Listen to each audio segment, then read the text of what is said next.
ទាំងអស់គ្នាទាំងអស់ពេលខ្លះជាគ្រូបរិញ្ញាអត់ចាំបាច់ត្រូវការឲ្យសិស្សសើឬមួយក៏ឲ្យសិស្សគាត់និយាយអីមកទេប៉ុន្តែជាគ្រូបរិញ្ញានៅពេលខ្លះនៅពេលដែលគាត់មានសកម្មភាពអីមួយឬមួយក៏ការរីកចម្រើនរបស់គាត់ណាមួយវាធ្វើឲ្យយើងជាគ្រូបរិញ្ញានឹងមានអារម្មណ៍សប្បាយចិត្តដូចជាអ្នកខ្លះគាត់គិតថាការងារជាគ្រូបរិញ្ញាវាគ្រាន់តែជារឿងដែលការងារដែលគាត់ត្រូវធ្វើមកសាលាទៅផ្ទះវិញចប់ប៉ុណ្ណឹងទេ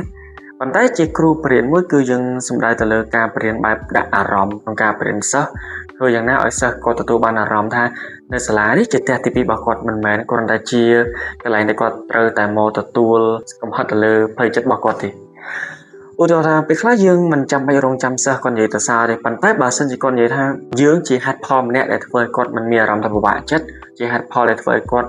ស៊ូក្នុងការរៀនអានេះវាជាលទ្ធផលចុងក្រោយមកយើងគិតថាយើងអាចណែនាំសិស្សហ្នឹងឲ្យកាន់តែមានអារម្មណ៍ថាគាត់អាចតស៊ូទៅមុខបានទោះបីជាគាត់រៀនយឺតឬមួយក៏លឿនគាត់នៅតែព្យាយាមទៅមុខទៀតដោយសារតែគាត់មានកម្លាំងចិត្តអញ្ចឹងទៅប៉ុន្តែយើងជាគ្រូបរិញ្ញាយើងត្រូវតែទទួលស្គាល់ថាជាគ្រូបរិញ្ញាមិនមែនគ្រាន់តែបរិញ្ញាទៅលើចំណេះដឹងតែមួយមុខទេប៉ុន្តែយើងបង្រៀនអំពី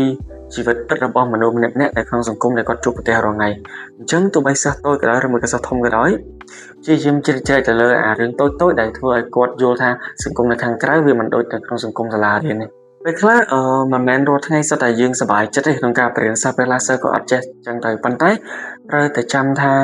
បើសិនជាថ្ងៃណាមួយយើងធ្វើឲ្យសិស្សគាត់សប្បាយចិត្តហើយពេញចិត្តជាមួយនឹងការរៀនជាមួយយើងវាប្រៀបដូចជាយើងជាគ្រូបរិញ្ញាទទួលបានរង្វាន់ធំចឹង